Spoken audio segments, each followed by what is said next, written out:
In the ANC reconfiguring its leadership structures in Gauteng and KwaZulu-Natal. Following those dismal election results last year, Newzroom Afrika can confirm that the party's National Working Committee has made some critical changes in both the provinces. Well, what does that look like? Here's Newzroom Afrika's Qaanitah Hunter. Qaanitah, good morning. I want to ask you what we know so far, but before we even get there, let's take our viewers back to the paradigm shift that was then required on the part of the ANC. And they toyed with a couple of different things, right? They could either completely dissolve the provincial executive councils, start from scratch effectively, or they could just strengthen the existing structures. Where have they landed today? Well, they landed to what they call a reconfiguration, which is a middle ground between completely dissolving the leadership structures but removing top provincial leaders in a way and replacing them with former provincial leaders, with elderly ANC leaders in a way to bridge that gap. What they call to not antagonize particular leaders, at the same time strengthening the party as it goes forward to the municipal elections. I think the Main Guardian had an interesting headline about this a couple of weeks ago. They labelled it, placing the reconfigured structures under adult supervision. So what you're talking about, certainly with the mixture of the institutional ANC members, the older vanguard, seems to talk to that concept. But let's talk about the key strategies they've now landed on in the way that they're seeing this reconfiguration for both Gauteng and KwaZulu-Natal. Are they the same, or do they differ?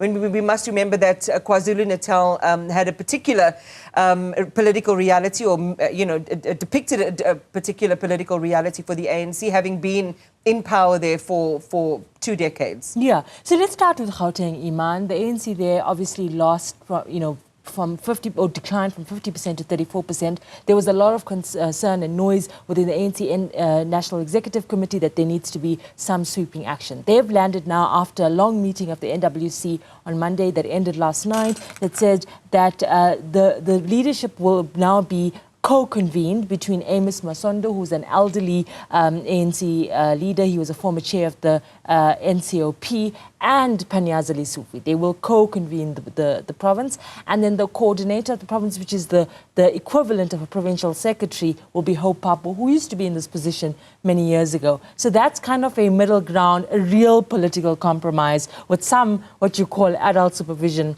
but not completely marginalizing the existing provincial leadership. It's unlikely that Panyaza Lesufi would be affected in his government position, but definitely weakened as he kind of has this co-convener. So that's interesting, and we'll talk about what this is all for. This is supposed to be part of their package or their toolkit for growing and regrowing their support across areas where they've significantly declined in support.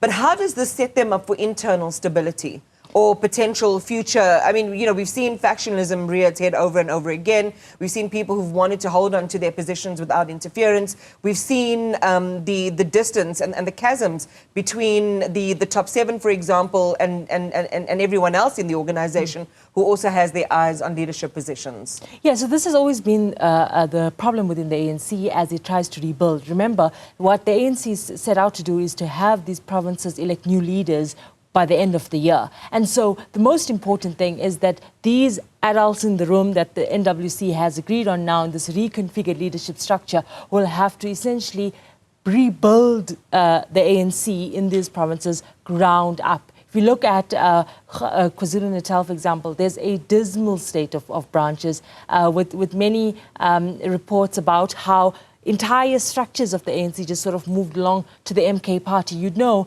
that the party had to take action in KwaZulu-Natal because it declined from 54% in 2019 to 16.9% and lost power in that province. And so there too, the ANC seeking to bring in former top leaders, former members of the National Executive Committee to strengthen. But at the same time, I find it very interesting, Iman, that in both cases, in Gauteng, where Panyaza Lesufi will still have some influence, in KwaZulu-Natal, there'll be limited influence, and Sibonisa Duma, the provincial chairperson, will still be there. But I think President Cyril Ramaphosa was very cautious about not trying to make enemies out of these provincial leaders. Is this the panacea for the ANC's growth ills?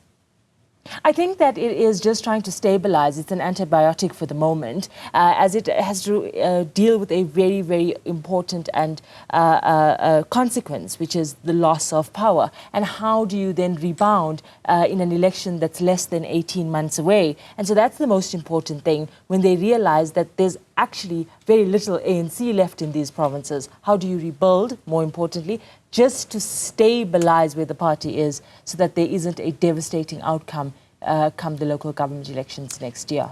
Qaanitah Hunter will watch the space closely through your eyes as well. Thank you very much for that update.